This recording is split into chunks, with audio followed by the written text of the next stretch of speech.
انسان 14 ارب سال پر محیط کائناتی کیلنڈر پر سب سے آخری لمحات میں ظاہر ہونے والی مخلوق ہے۔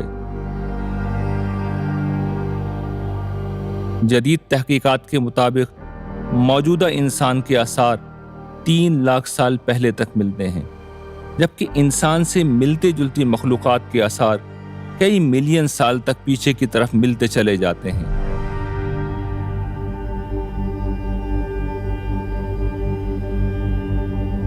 نظریہ ارتقاء کے تصورات اور قدیم انسانی فوسلز کی یہی وہ دریافتیں ہیں جن کی بنیاد پر یہ دعویٰ کیا جاتا ہے کہ تخلیق انسانی کے مذہبی تصورات، خاص طور پر ابراہیمی مذاہب کے تصور آدم کی کوئی اساس باقی نہیں بچی، اور یہ مذہبی کتابوں کی بیان کردہ ایک داستان کے سوا کچھ نہیں۔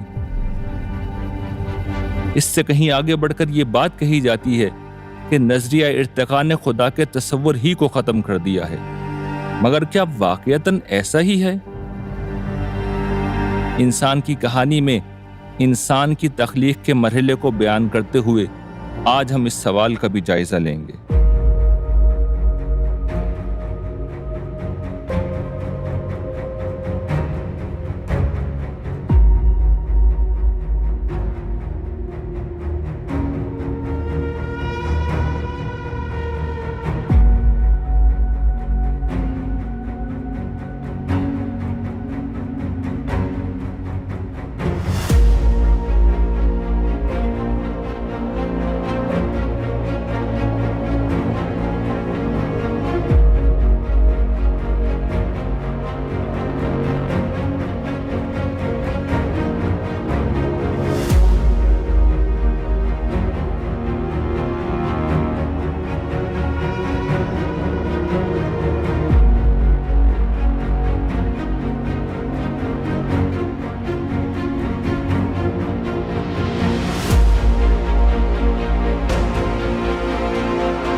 قرآن مجید میں انسان کی تخلیق کے حوالے سے کئی مقامات پر یہ بات واضح کی گئی ہے کہ اللہ تعالیٰ نے انسان کو مٹی سے پیدا کیا۔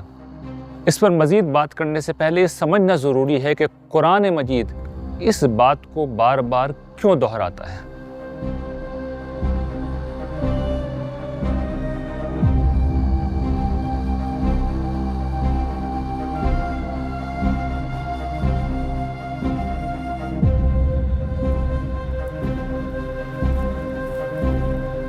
اس کی وجہ منکرین کا یہ اعتراض تھا کہ اللہ تعالیٰ ان مردوں کو کیسے زندہ کر سکتے ہیں جو مر کر مٹی میں مل چکے ہیں۔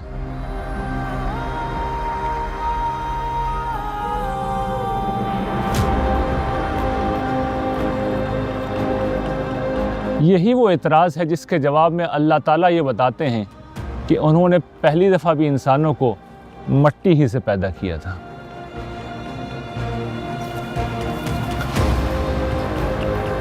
منہا خلقناکم وفیہا نعیدکم ومنہا نخرجکم تارۃ اخری۔ ہم نے اسی زمین سے تم کو پیدا کیا ہے، ہم اسی میں تم کو لوٹائیں گے اور اسی سے تم کو دوبارہ نکال کھڑا کریں گے۔ قرآن مجید اپنے اس دعوے پر لوگوں کا تعجب دور کرنے کے لیے انہیں سمجھاتا ہے کہ تم نے انسانوں کو مٹی سے پیدا ہوتے ہوئے تو نہیں دیکھا، مگر نئے انسانوں کو تو ہر روز پیدا ہوتے ہوئے دیکھتے ہو۔ انسان رحم مادر میں اپنے ابتدائی مراحل میں ایک قطرہ آب اور پھر خون کے لوتھڑے اور گوشت کی ایک ایسی بوٹی کی شکل میں ہوتے ہیں جن کو دیکھ کر سوچا بھی نہیں جا سکتا کہ یہ چیزیں انسان بن سکتی ہیں، مگر تمہاری آنکھوں کے سامنے یہ معجزہ ہو جاتا ہے کہ یہ قطرہ آب، یہ خون کا لوتھڑا اور یہ گوشت کی بوٹی ایک مکمل جیتا جاگتا انسان بن جاتا ہے۔ قرآن مجید اس چیز کو بیان کر کے سمجھاتا ہے کہ جو ہستی روزانہ رحم مادر سے لاکھوں انسان پیدا کر دیتی ہے، وہ مٹی میں دفن انسانوں کو ان کی قبروں سے اٹھا کر کیوں نہیں کھڑا کر سکتی جنہیں پہلی دفعہ بھی اس نے مٹی ہی سے پیدا کیا تھا۔ قیامت اسی دن کا نام ہے جب مردوں کو ان کی قبروں سے اٹھایا جائے گا۔ اسی مناسبت سے اسے روز قیامت کہا جاتا ہے۔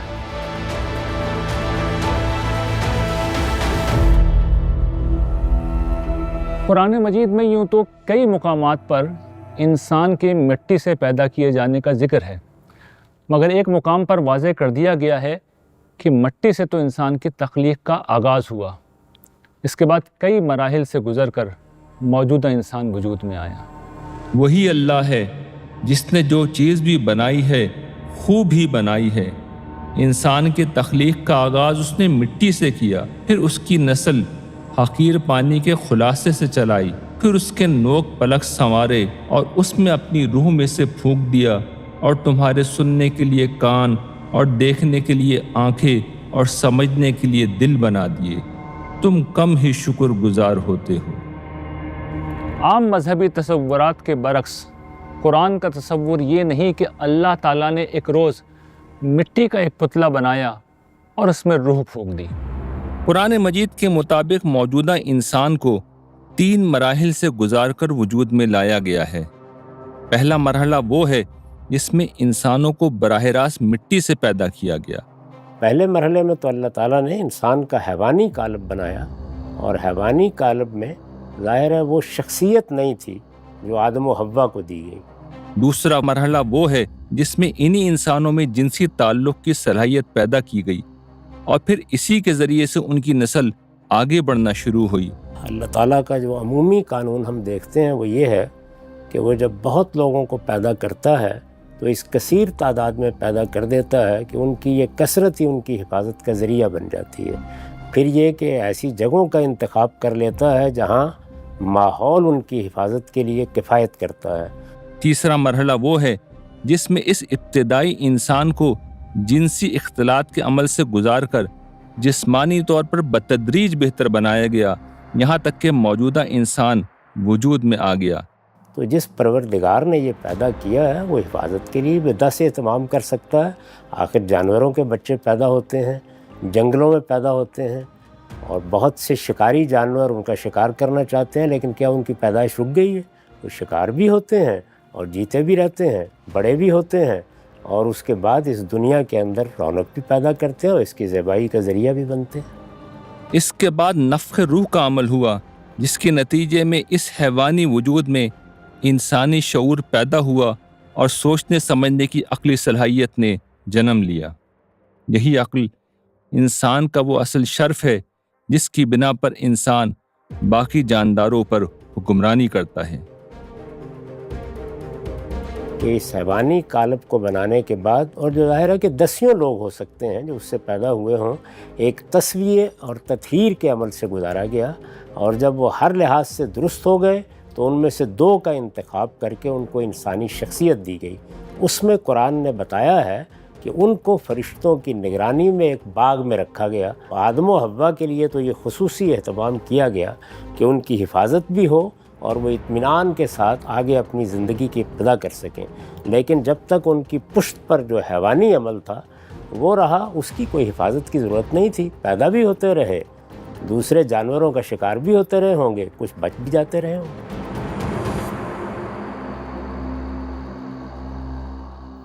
قرآن مجید کے بیان کی 2 بڑی اہم اور بنیادی خصوصیات ہیں۔ ایک یہ کہ وہ پچھلے آسمانی صحیفوں کی اس بات کی تصویب کر دیتا ہے کہ انسان مٹی سے بنا۔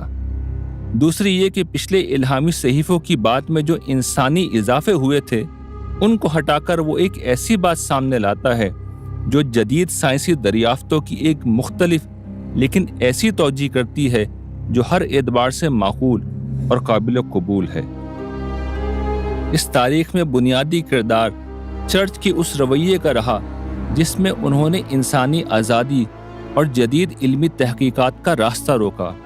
اسی طرح یورپ کے بعض اہل علم نے بعض ایسے مذہبی بیانیے بھی پیش کیے جو جدید انسان کے لیے پہلے مذہب اور آخر کار خدا کے انکار کا سبب بنے۔ مثال کے طور پر زمین کا کائنات کا مرکز ہونا، یا پھر یہ نقطہ نظر کہ زمین کی تخلیق 6000 برس پہلے ہوئی، یا بائبل میں مخلوقات کی پیدائش کے 6 دنوں کا اختتام شام پر اور آغاز صبح سے بیان ہونا۔ وقت نے ثابت کر دیا یہ زمین کائنات کا مرکز ہے۔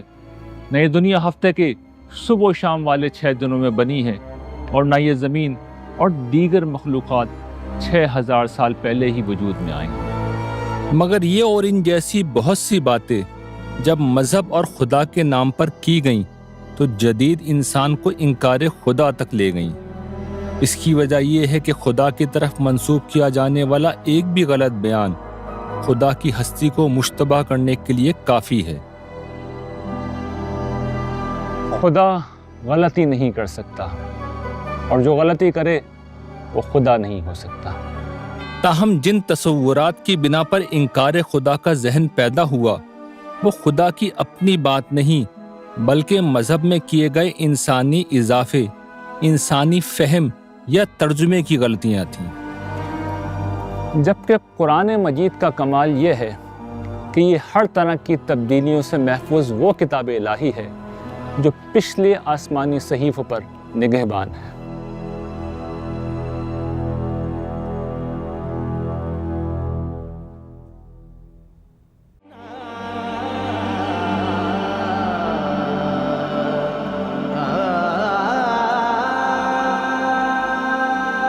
قرآن کریم کا کوئی بیان بھی کسی مسلمہ علمی حقیقت سے نہیں ٹکراتا۔ یہی قرآن مجید دنیا میں خدا کے نام پر موجود واحد کتاب ہے جو اپنی اصل شکل اور الفاظ میں موجود ہے، اور اسی بنا پر خدا کی بات جاننے کا واحد مستند ذریعہ ہے۔ یہاں اس حقیقت کا سمجھنا بھی ضروری ہے کہ یہ سائنس کا دائرہ کار ہی نہیں کہ وہ خدا کے وجود کا انکار کرے۔ اس بات کا مطلب یہ ہے کہ کسی لیبارٹری میں کوئی تجربہ یا کوئی حسی مشاہدہ ایسا پیش نہیں کیا جا سکتا جو خدا کے وجود کی تردید کر دے۔ حقیقت یہ ہے کہ انکار خدا کی کوئی سائنسی بنیاد نہیں۔ سائنس نے صرف اسباب و علل اور قوانین فطرت کی وہ دنیا دریافت کی ہے جو مادی دنیا میں کار فرما ہے۔ یہ نہیں بتایا کہ ان اندھے بہرے قوانین اور بے شعور اسباب و علل کو کس نے مرتب کیا، کس نے ان کو اس کائنات میں بامعنی نتائج نکالنے اور بامقصد تخلیقات کو جنم دینے کے لیے استعمال کیا۔ حقیقت یہ ہے کہ خدا کا انکار صرف اس وقت کیا جا سکتا ہے جب خدا کے نہ ہونے کے ناقابل تردید دلائل پیش کر دیے جائیں۔ موجودہ انسانی علم کسی معقول آدمی کو اس بات کی اجازت نہیں دیتا۔ اس بات کو کارل ساگان نے اپنی ذات کے حوالے سے اس طرح بیان کیا تھا: I am not an atheist. An atheist is someone who has compelling evidence that there is no Judeo-Christian Islamic God. یعنی میں ملحد نہیں ہوں۔ ملحد تو وہ ہوتا ہے جس کے پاس ابراہیمی مذاہب کے خدا کے نہ ہونے کے قطعی ثبوت پائے جائے۔ دنیا کی نصف سے زائد آبادی ابراہیمی مذاہب کی پیروکار ہے اور بنیادی دینی تصورات یعنی توحید، رسالت اور آخرت میں بڑی حد تک متفق ہے۔ کارل ساگان نے ابراہیمی مذاہب کے خدا کا خاص طور پر اس لیے ذکر کیا ہے کہ ان میں خدا ایک شخصیت کے طور پر سامنے آتا ہے جس کا کائنات سے جدا اپنا وجود ہے، جبکہ خدا کا ایک دوسرا تصور جو مشرکانہ مذاہب میں عام ہے، اس میں خدا کائنات سے جدا الگ شخصیت نہیں بلکہ کائنات میں جاری و ساری اور ہر شے میں موجود ہے۔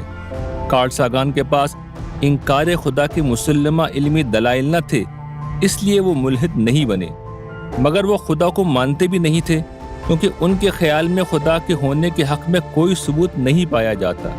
لیکن ہمیں یقین ہے کہ اگر قرآن مجید کا استدلال ان تک پہنچ جاتا تو ان جیسا خالص سائنسی ذہن رکھنے والا شخص اپنے نقطۂ نظر پر نظر ثانی ضرور کرتا۔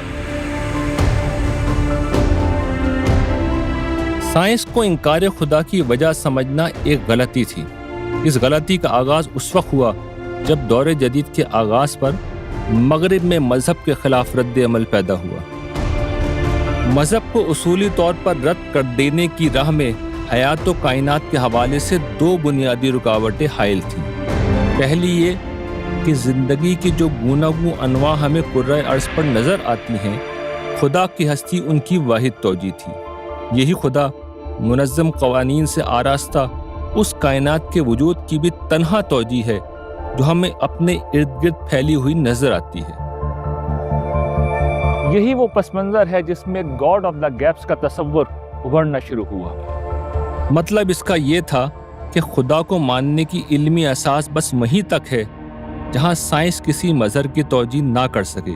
جیسے جیسے سائنس مظاہر کائنات کی توجیہ کرتی جائے گی، خدا کی ضرورت ختم ہوتی چلی جائے گی۔ جیسے نظریہ ارتقاء نے حیات و کائنات میں سے حیات کی توجیہ کا مسئلہ بظاہر حل کر دیا، اسی طرح آج کل اس بات کی بہت کوششیں ہو رہی ہیں کہ عدم سے کائنات کے وجود میں آنے کی کوئی خودکار سائنسی توجیہ بیان کر دی جائے تاکہ خدا کو ماننے کی اس دوسری بنیاد سے بھی جان چھوٹے۔ اس پورے طرز فکر میں ایک بنیادی غلطی ہے، وہ یہ کہ جب سائنس یہ بتاتی ہے کہ فلاں کام کیسے اور کن قوانین کے تحت ہو رہا ہے تو یہ سمجھا جاتا ہے کہ اب خدا کو ماننا ضروری نہیں رہا۔ حالانکہ سائنسی علم سے خدا کی نفی نہیں ہوتی، اس کا طریقہ کار ہمارے علم میں آ جاتا ہے۔ سائنس کا دائرہ کار صرف یہ بتانا ہے کہ کائنات میں کوئی مظہر کس طرح وقوع پذیر ہو رہا ہے۔ خدا کا تصور سائنسی بنیادوں پر صرف اسی وقت ختم کیا جا سکتا ہے جب یہ بتا دیا جائے کہ مادہ اپنے اندر یہ قدرت اور علم رکھتا ہے کہ وہ کسی خارجی مداخلت کے بغیر خود وجود میں آ سکے، کائنات میں کار فرما حیرت انگیز قوانین کو بنا سکے، مادے سے حیات اور حیات سے انسان جیسی غیر معمولی ہستی کو جنم دے سکے۔ موجودہ سائنس ایسی کوئی بات نہیں بتاتی۔ اس پر تفصیلی گفتگو انسان کی کہانی کے دوسرے سیزن میں کی جائے گی۔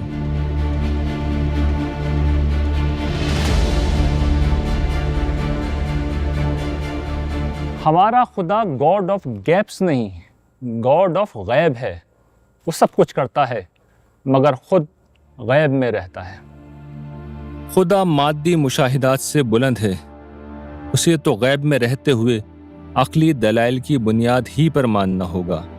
یہ اللہ کی کتاب قرآن مجید کا پہلا مطالبہ ہے۔ دور جدید میں انکار خدا ایک عقیدہ بن گیا ہے اور ارتقاء کو اس عقیدے کی بنیاد سمجھا جاتا ہے، مگر جیسا کہ ہم نے واضح کیا کہ ارتقاء یا کوئی اور نظریہ کسی مظہر کی قابل فہم سائنسی توجیہ کر بھی دے تب بھی اس سے انکار خدا لازم نہیں آ جاتا۔ یہ سائنس اور سائنسی نظریات کا دائرہ کار ہی نہیں کہ وہ خدا کا انکار کر سکیں۔ نظریہ ارتقاء کے حوالے سے بیان کیے جانے والے نتائج فکر اگر درست ہوں تب بھی ان میں کوئی چیز ایسی نہیں جو خدا کا نہ ہونا ثابت کر دے۔ ہو سکتا ہے کہ خدا نے اسی طرح عام مخلوقات کو زمین پر پھیلایا ہو جیسے نظریہ ارتقاء میں بیان کیا گیا ہے۔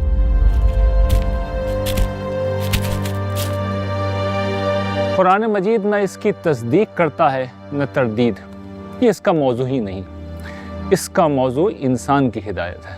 تاہم ایک چیز ایسی ہے جس میں قرآن مجید کے بیانات اور جدید سائنس کی تحقیقات میں بظاہر ٹکراؤ پیدا ہو رہا ہے، وہ قرآن مجید کا یہی بیان ہے کہ اللہ تعالیٰ نے انسان کی تخلیق کا آغاز مٹی سے کیا۔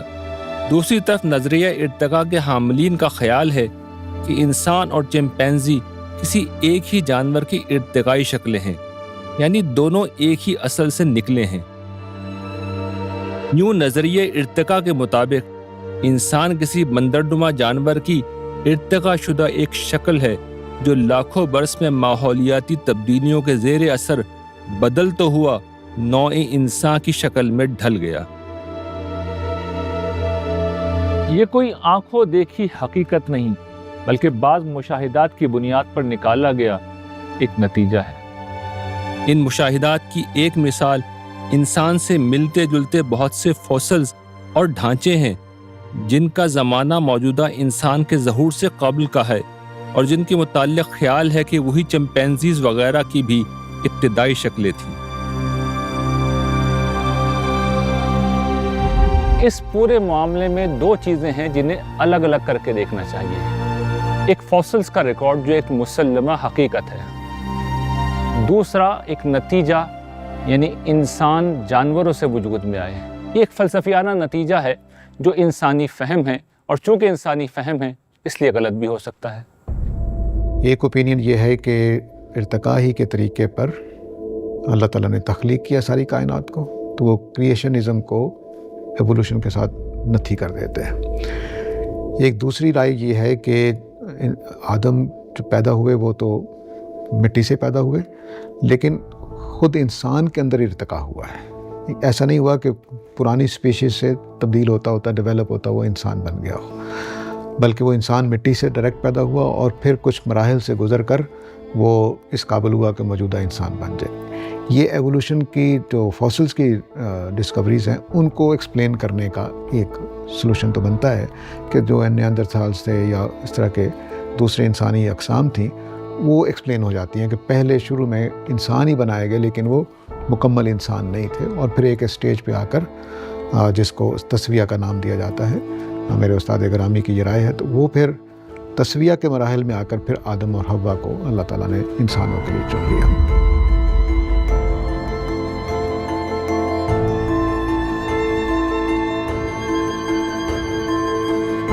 پہلے مرحلے میں تو اللہ تعالیٰ نے انسان کا حیوانی قالب بنایا، اور حیوانی قالب میں ظاہر ہے وہ شخصیت نہیں تھی جو آدم و حوا کو دی گئی۔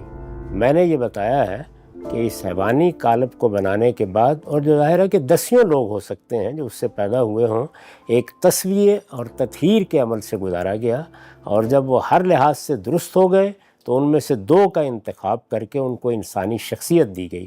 اس میں قرآن نے بتایا ہے کہ ان کو فرشتوں کی نگرانی میں ایک باغ میں رکھا گیا۔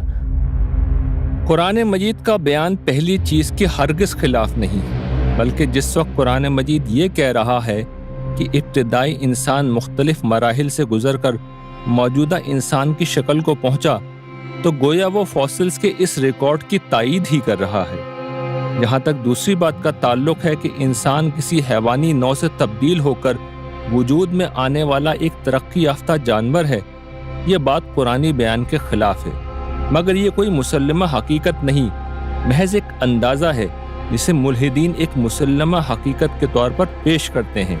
اس لیے جو چیز قرآن کے خلاف ہے وہ کوئی مسلمہ سائنسی حقیقت نہیں، بلکہ کچھ مشاہدات کی بنیاد پر کیا جانے والا ایک انسانی قیاس ہے۔ حقیقت وہی ہے جو عالم کے پروردگار نے بیان کی ہے، اور جو فاسلز کے ریکارڈ کی ایک دوسری معقول توجہ بھی ہمارے سامنے رکھ دیتی ہے۔ قرآن مجید کے مطابق انسان پہلے ہی دن سے انسان کے طور پر پیدا ہوئے، گرچہ ان کا ابتدائی قالب موجودہ انسان سے بہت مختلف تھا۔ پھر رفتہ رفتہ یہ قالب بہتر ہوا اور موجودہ انسانوں کی شکل میں آ گیا۔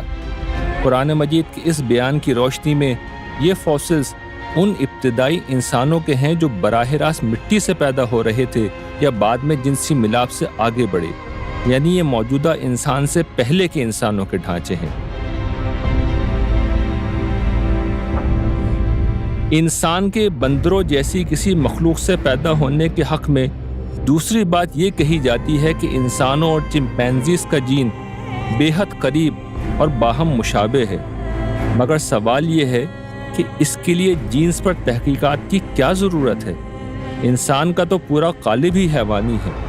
ہمارا خون، دل، گردے، پھیپھڑے اور تمام اعضاء حیوانی ہیں۔ یہ بات بالکل ممکن ہے کہ جس وقت اللہ تعالی نے پہلی دفعہ انسان کا حیوانی قالب مٹی سے اٹھایا ہو تو اس وقت اس کی تخلیق کے لیے انسانوں سے ملتے جلتے اور پہلے سے موجود کسی حیوان کا جین استعمال کر لیا ہو۔ اس میں کیا چیز خلاف علم و عقل ہے؟